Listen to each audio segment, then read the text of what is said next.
You're listening to Bold Calling, a podcast presented by Orem, where every episode we're bringing on the biggest and brightest minds in the tech and sales industries for a discussion about their biggest challenges and the unique ways they're working to solve them. I'm your host, Adam Sockel, and I am extremely excited today to be joined by the head of revenue at Rocket Shipping and just absolute content extraordinaire, Troy Barter. Troy, thank you so much for joining me today. Thanks for having me, Adam. Happy to be here, man, and, love the product, have for years, so it's awesome to hop on the podcast, man. Always appreciate that. So we're going to dive into some of the data from our just released 2024 State of Sales Development report. I want to kind of get into like the sales development representative aspect of it specifically. But before we do that, I would love to kind of, you've got the platform here. Tell people basically, what it is that you do and why you kind of love the SaaS sales space as much as you do. I love the SaaS sales space because I have perspective. It's really the best way of putting it, which is I sold cars and I sold door-to-door, both residential and B2B, from 2006 to 2013 before I ever got into tech sales. So I made a very low amount of money for doing a very high workload, a very high-stress workload, borderline manual labor, walking around in a suit and tie in August in Florida, banging doors, and then getting into tech sales, the amount of money that could be made and the relative ease comparatively to the other sales that I had done. Like, I had no plans on looking back ever since, and I really never have, and have no plan to. I mean, I think the best way of looking at it is, look, everything keeps moving to a subscription model, even things where it doesn't make sense to. Like, I already own Photoshop. Yeah, but we want you to pay monthly anyways, even though you already own that old license. Like, I don't think it's leaving anytime soon. Long story short, I think it's a pretty safe bet there.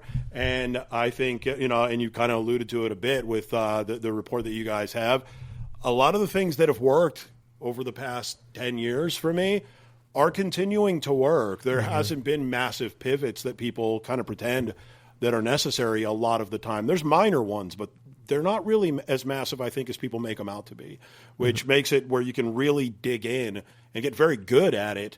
And the things that you're investing in, there's a high return because there's a longer runway for you to be able to use the skill sets that you're learning that have worked previously. I need to know what you were selling door to door before we move on. Oh, dude. All right. So it's a lot. So I sold Verizon Fios, but I was good, which means that if you're good, I didn't get the Fios territory. So I only sold business phone packages back in 2008. All the people that sucked got the Fios territory because it was a free upgrade. Easy commissions. I didn't get the easy ones. I sold Quill office supplies, which is literally office supplies, door to door. And you're like, hey, like, here's the catalog. Like, how are you on paper? Like Dunder Mifflin, door to door, basically. I did deregulated electricity in Chicago, in New York City. And I did home security, like ADT. I think that was it. So like 4 or 5 different things door to door. This is like the Batman quote where Bane says something of like, you lived in the darkness, I was born in it. Like, you were born and bred and cast in the fire of sales. Good Lord. Yeah. I mean, the best way of looking at it is like, I get it. If you had a traditional route nowadays, which is like, you go to high school, then you go to college, maybe you get a business degree or a liberal arts degree or whatever you got. And then you move on to be an SDR somewhere. They bring you on as an SDR. Man, it's a tough job. Toughest thing you've probably ever done up until that point, unless you played real rigorous sports or something else that you had to overcome maybe that was like out of the norm. It's tough. But when you bring in somebody that's like, they have to still have the mindset of like they're not wildly jaded and they still believe in opportunities and they haven't been completely like their mindset hasn't been ruined. But if they still have a good attitude and they have that door-to-door experience, they'll mop the alternative that I just talked about like legitimately every single time. They just have too much mental toughness. The other job was too difficult. And when they get into that one, the SDR job actually isn't tough. It's tough comparatively to everything else in tech sales, but it's still really easy compared to a lot of other jobs that are out there. And having that perspective, it's hard to give someone that unless you've lived it. It's doable in ways, but it's very tough. Is like it absolutely is an unfair advantage. Yeah, I talk all the time with other people on the podcast about how when people have call reluctance, in my mind, it's because it's a more active no versus like an email. If someone just ignores what you're sending them, it's a passive no. But compared to door-to-door, like door-to-door is when someone tells you no, that is like the most active, directly in your face no you can get. So comparatively, the SDR work feels like it probably hurts a little bit less to be told no in that aspect. Yeah. I mean, in Tampa Bay and like St. Pete, going business to business, like I have friends that like that you knock a pawn shop, you're running the risk of having a gun pulled on you. Absolutely. Like physical altercations and stuff like that. Because if you're going door to door, there's a lot of people that go door to door, and they're not all great. There's a very high chance that you're going to run into someone that was completely screwed over by somebody that looked just like you, and may have had the same badge that you had on from an old independent corporate licensee that was working Verizon at the time 2 years ago. So it was like legitimately risky. And then you get into tech sales and you're in air conditioning on the phone. Worst case, someone curses you out and you hang up, and then you get to just dial the next one instead of walking to the next business park. So you don't miss a door. You know, we worked tight to the right, which meant we only took right turns, and we worked the entire zip code, including residences, just in case you'd go into an offshoot residential area that's not like gated, but like just, you know, a standard old residential area. And there'd be a business in there sometimes. And sometimes that would be like one of the good ones because no one found it. So like we were pounding the pavement back then. Yeah. And, you know, I know it's like the old uphill both ways, like old people, I'm 40 now and all that, but like, dude, it's for real. Like, it really is. I still teach people door to door. 2 doors down, my neighbor has a pool company called Pool Duck, and they go door to door. And I was like, dude, I was going to do that. Like, I was going to do a pool cleaning company because no one does it door to door. Once a week, like, I'll go there in the morning, and there's 17-year-old dudes that are, like, going door to door. And I'm like, guys, you have no clue how much you're going to kill people in, like, a year or two if you just, like, follow what I'm telling you here. And they're murdering it already. Like, they're going to be like an instant 6-figure hire in tech sales. Like, within a year, it'll be easy for them. Like, it's, yeah, man, it's, it really is something. And, there's a lot of risks involved for sure. I think it's like back in the day, old folks would be like, you should serve in the military for at least a year to like build character, which like, I get that. I mean, I'm a pansy. I wouldn't want to do that. I'd be terrified. Honestly, I couldn't possibly respect those guys more. But like, if you're in sales, if your first year is door to door and you can stick with it, it's going to give you like an unfair advantage for the rest of the time that you're in sales. I haven't done door to door in 16 years, and I'm still leaning on that grit now, and it still works. So I mean, there's something to it. I feel like I got to ask you so much about the door-to-door aspect, but I suppose I should get to the main point of this conversation, which is the SaaS and tech stuff. So I do want to ask you, like I said, I'm going to kind of throw you some various stats and different aspects of this report at you, and I want to kind of get your take and your reaction to it. And one of them is, you know, we asked for this report, for people who may not have read it yet, we did a double-blind survey of 1,000 sales leaders from $10 million to $1 billion ARR companies. So very wide ranging. And then we kind of did a bunch of crosstabs and really got some really interesting information. And one of the things we found is when we asked them, like, what teams in your revenue organization are driving the most pipeline right now? Last year, it was SDR. It was the SDRs and the AEs were driving the most amount of pipeline. This year, it's the two kind of biggest numbers were customer success / like account management, and then ABM from a marketing standpoint are driving the most. And so along those same lines, though, all of these sales development all of these sales leaders, like 75 to 80% of them said, we expect to add more sales development reps in the next 12 months. And they're investing like 2 to 3 times in the tech and the training of these reps. So SDRs are driving less pipeline, but they appear to be more valuable than ever. And I would love to kind of get your thoughts on why you think that is, and sort of how you're seeing the SDR sort of frontline role evolving. I think they're driving less addressable pipeline year in and year out in actual deals because of how the model has kind of changed over time.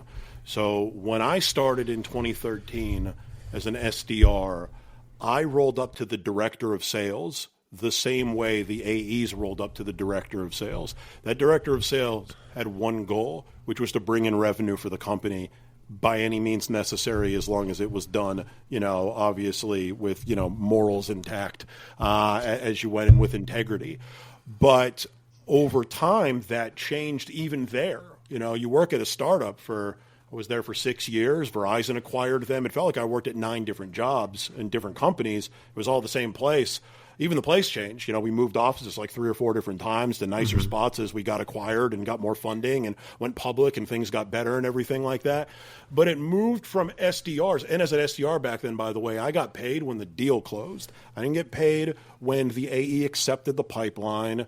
And, you know, there's a lot of arguments where it's like, well, that's not fair. But I never understood that. And I kind of still don't. And no one's ever given me a good explanation where it's like, well, you can't possibly pay the SDRs just on what closes, because what if the stuff doesn't close? Well, if the stuff doesn't close that the SDRs bring in, then you shouldn't even have them there. What are we talking about? That means that you're paying somebody for absolutely nothing if the deals aren't closing. And you're like, well, they're not in control of that.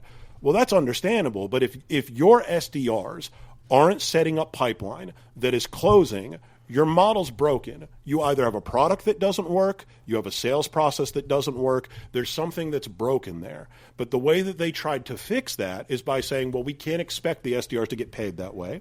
A lot of times it's enterprise too, where they say they have to wait too long. There's ways around that too. You could give them a higher salary and still comp them and still manage them towards the overall number with milestones along there.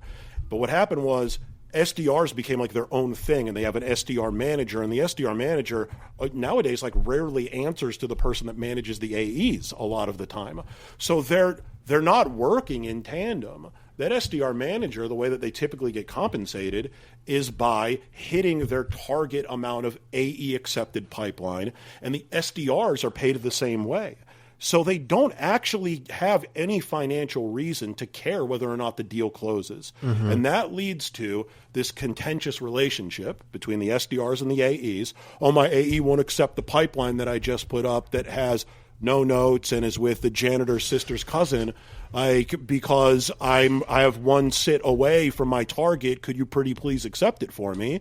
And their manager is not telling them, well, you're not doing the right things. You're not developing the pipeline the right way. You haven't built a relationship with your AE to find out what they like about particular sits, what they're going to get excited about, so you can work accordingly to set things up that are more likely to close. They're in agreement with the SDRs. So then it's like this team versus this team when they're supposed to be working together because they don't share a common goal. And it becomes this massive issue. And then SDRs want to get promoted, and it's like, why the hell would anyone want to promote you guys? Because you're not even setting up pipeline that's closable. How would you possibly know how to close pipeline whatsoever? And I think that's where SDRs have become less valuable. It's not because of market conditions, in my opinion. It's not because the game's changed. It's because the way that they're incentivized and their expectations are way out of whack for what's actually going to bring in business. If you can't compensate an SDR based on closed won revenue, if you can't figure out that model, your model's broken. It's really that simple. I've never had someone be able to explain to me otherwise in a way that made any sense whatsoever. That's my hot take, Adam, when it comes to that type of stuff. I love that, but along, like I said, kind of looking at the data, interestingly, we are seeing people saying like, we're planning on hiring more SDR headcount in the next 12 months. And on top of that, what we saw, and this was a really interesting stat to me, is in 2023, turnover was really, really high. And like 55% of the time when a SDR left the SDR role, quote unquote, it was to leave the company.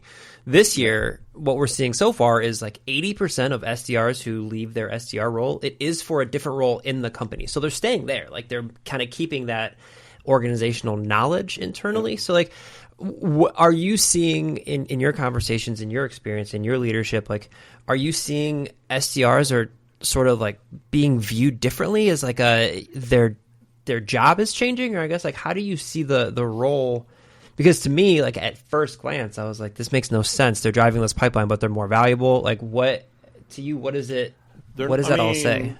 If they're driving less pipeline, they can't possibly be more valuable, but maybe they're more scalable.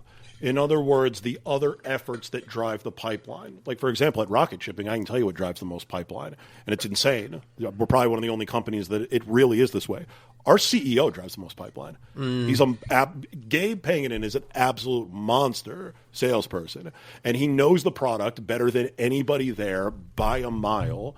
And he is incredibly good as a salesperson, and he closes massive deals to this day that it makes it very difficult for the sales team to catch up with. That's like my task, is to figure out like how can we get so we don't need Gabe, and the sales team slowly replaces Gabe so the company becomes more valuable and makes Gabe more valuable by being less valuable to the company. It's a very weird thing there. I think it's interesting with stats, like, because like you can get statistical information, the report that you're saying, and there's so many different ways to look at it and like extrapolate what the results are, and then figure out the reasons why that is. So like, why are SDRs staying and moving up? The biggest reason, if I like had to guess, and I'd guess that I'm probably right, just based on my experience over the past couple of years, it's because good luck going out there in the job market and finding something else outside of it. If there's a job posting, you're getting 300 or 400 people applying to tech sales, partially, very small amount, probably a large amount, but not just me. A lot of people like me that have been beating the drum on social media about how great tech sales is over the past 3 to 5 years. And then everyone wants in. You know, I've made posts that get hundreds and hundreds of thousands of views about getting into tech sales. Like, that leads to people starting to look into it and leading to people starting to apply for it, and like created a monster, you know, again, not just me, a boatload of people that have done great work like on social media. But now it's like, if you want to get that AE role and you're an SDR, you're not leaving there to go somewhere else and become an AE when you've never been one before. Who's going to take that risk when they could hire someone from within where they already know, all right, that SDR that's internal knows the product. We know that they're a good culture fit. We know that they have a great attitude. We know that they prospect at a level that if we expect an AE to prospect, they can handle that. We know all of these things that lead to them more than likely being a better fit than even an AE with AE experience that's on the market. So if you're an SDR trying to come in, there's no way that you could possibly get that role. Back in the day, that might have been the case when the market was so hot and everyone was hiring for a million different roles and less people knew about tech sales. Now it's different, where I think people more than likely are getting promoted from within. Also, those people are cheaper. You hire an external candidate, they cost more money 9 times out of 10. So there's a boatload of different reasons there.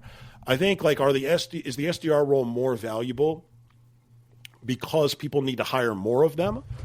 I think it's more than likely the SDR role has become less valuable, not because it can't be valuable, but because the expectations are lower than where they probably could be sometimes, which leads you to say, all right, the SDRs that I have dial the phone 40 times a day, and if I need SDRs to dial the phone 120 times a day, I need to hire another 2 SDRs.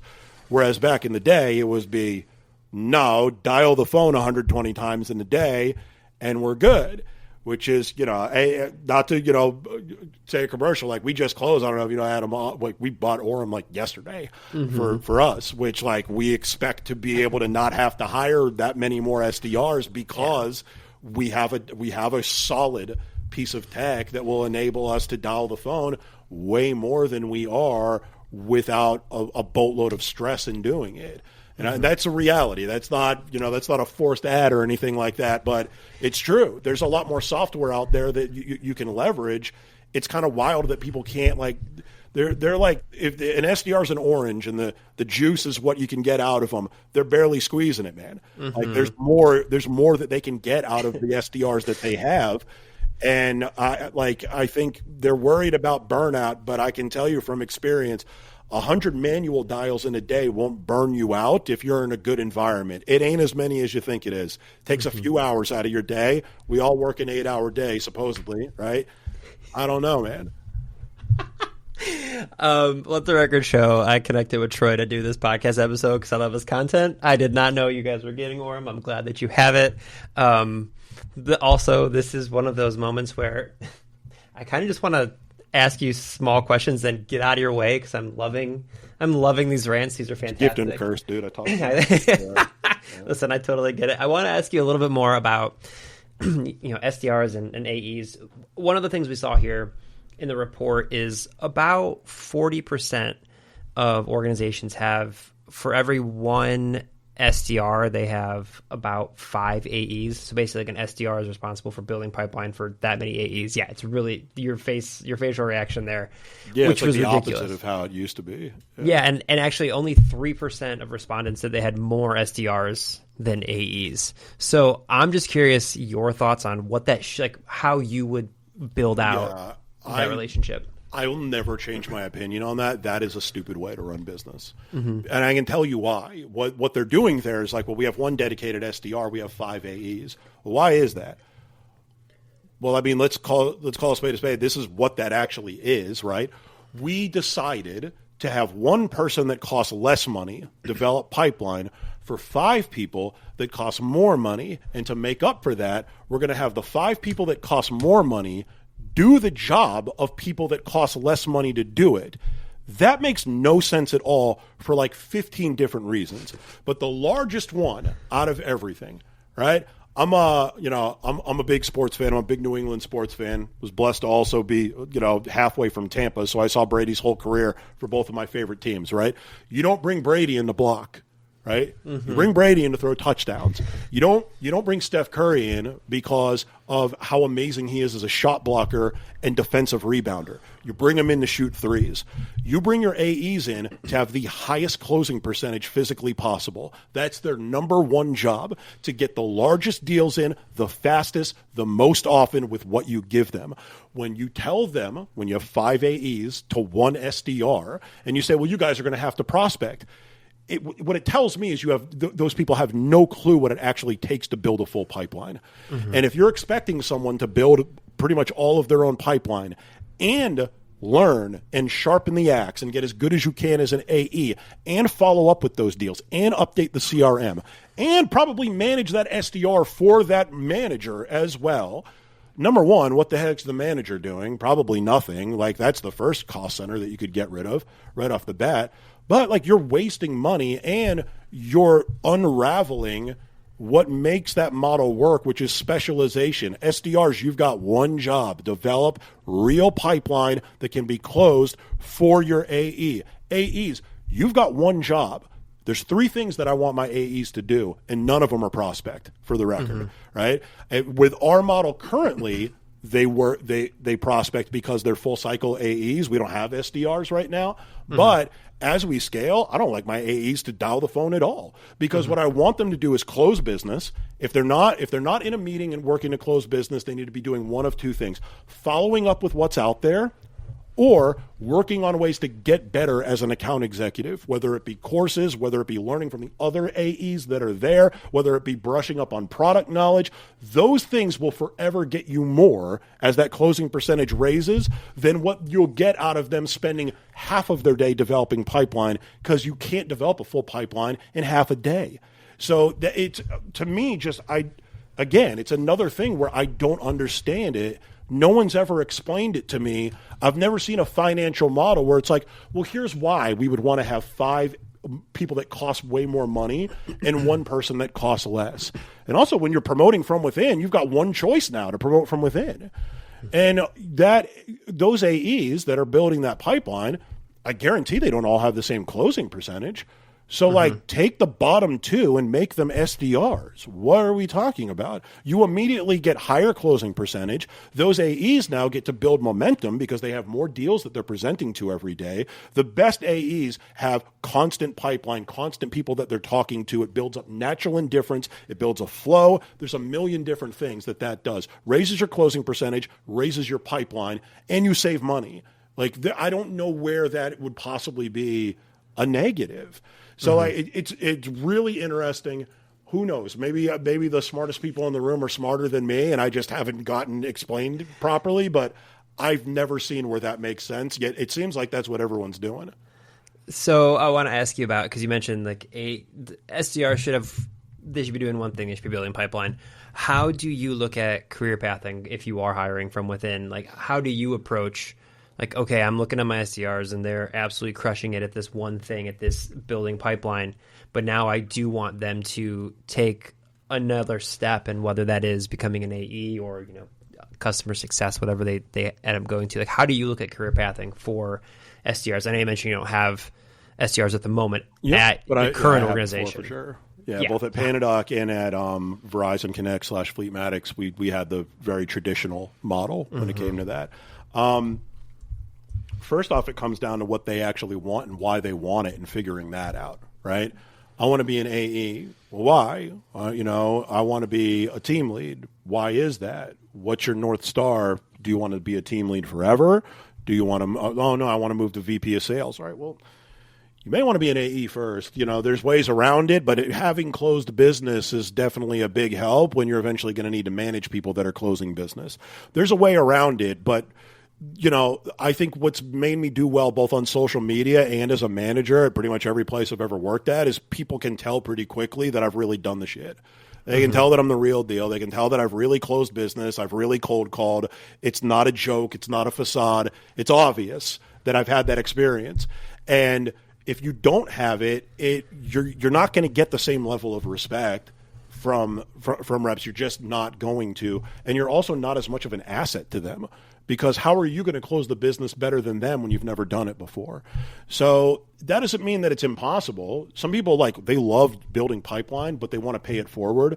They'd love to lead people. That's what they want to do. By all means. And there's even models where you can be a VP of sales development at some point, depending on how you build yourself up and everything like that. And there's no wrong way of doing it. It really comes down to what they want, why they want it, figuring that out so they really are motivated to do the work that's necessary. And then from there, the career path starts with, all right, well, I just wrote an article on LinkedIn about this on my newsletter, which is you want to concentrate on the task at hand and get great at that first, because there are other people that are also want to get promoted. And if you're doing half the results as the other person that wants to get promoted, it is unfair and probably unwise to promote you over that person. That's kind of first thing is all right, well, how are you performing at what you're doing? You've got to get good at that first. You can't just come in, be middle of the road or worse, play politics and get promoted in my world. That's not going to happen. I've seen it happen and I've seen it fail. You need to get great at what you're doing first, particularly if you're going to manage those people. But even AEs, when it comes to SDRs, if you're not managing them, you've got expectations on them, and you better have done it yourself at a fairly high level to be able to say, hey, let me help you out here. Here's what I did, and invest a little bit in the SDRs that you have. But that's in terms of tapping someone on the shoulder about it. I'd say it's the second that I see momentum. If I see momentum at all, the way I used to do it is I was in control of the inbound and the outbound, and we didn't have them designated. So if you didn't get any inbounds when you started. You were just outbound. But if I saw someone start to kind of crush it, and I did a boatload of work, I looked at all the old months and months of results, and I was looking for a Mendoza line of when somebody gets to a certain level, does it predict that they're definitely going to be successful? If they reach a certain amount of completed sits in a month, is there almost a guarantee that means that I've got an A player? And I found it where it was back then, because this was cold calling, and these were, again, they were putting up stuff that was really closing. We had a very high closing percentage, 10 completed sits. I found that generally, if you got to 10 completed sits, you were probably going to be an A player from here on out. So if I saw someone getting close to that and starting to build some momentum, first off, I'd feed them a couple inbounds. Let's put some fuel on the fire here, and let's get them pumped up and get them going. They already see something tangibly changing that's a positive in their career right off the bat. That's exciting. Then you want more of them. Let's keep this thing going. And then let's talk about down the road and where you want your career to be. And I'm going to be here to provide you with whatever development that you need on that side. And that's what it is. It's you got to effectively do the job before you get it. That's how I always did it. I always told people, no one's ever promoted me. The room promoted me, a little harder when you're remote.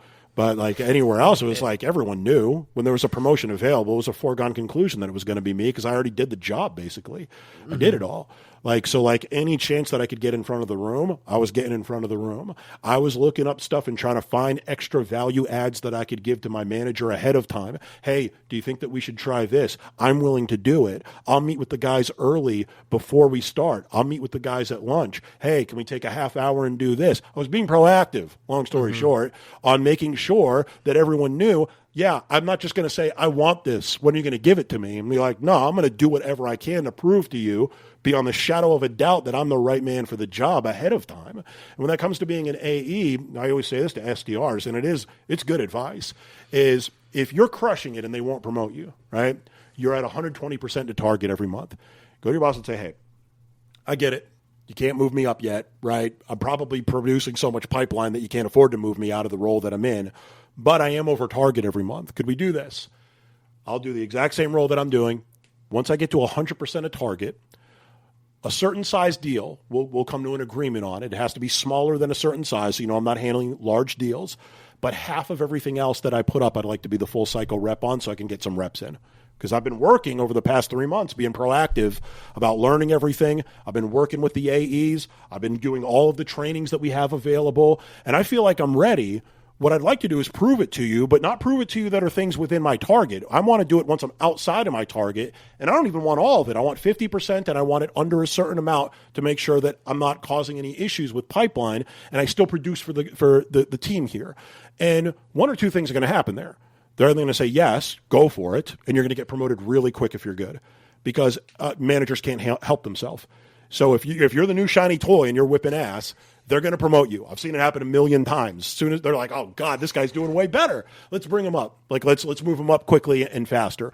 Or they're going to say yes, and you still don't get promoted, but now you actually can leave and go somewhere else because now you have verifiable proof that you've been an account executive. Oh, I've closed deals. Here's how I did it. You want to see my book? You want to see my closing percentage? You want to see my sales cycle? I documented the whole thing. I'm ready to go. So if they say yes to that, you're either moving up there or you have a chance to go somewhere else. If they say no, it's time to start looking because you can't possibly have done anything else there to earn the ability to move up.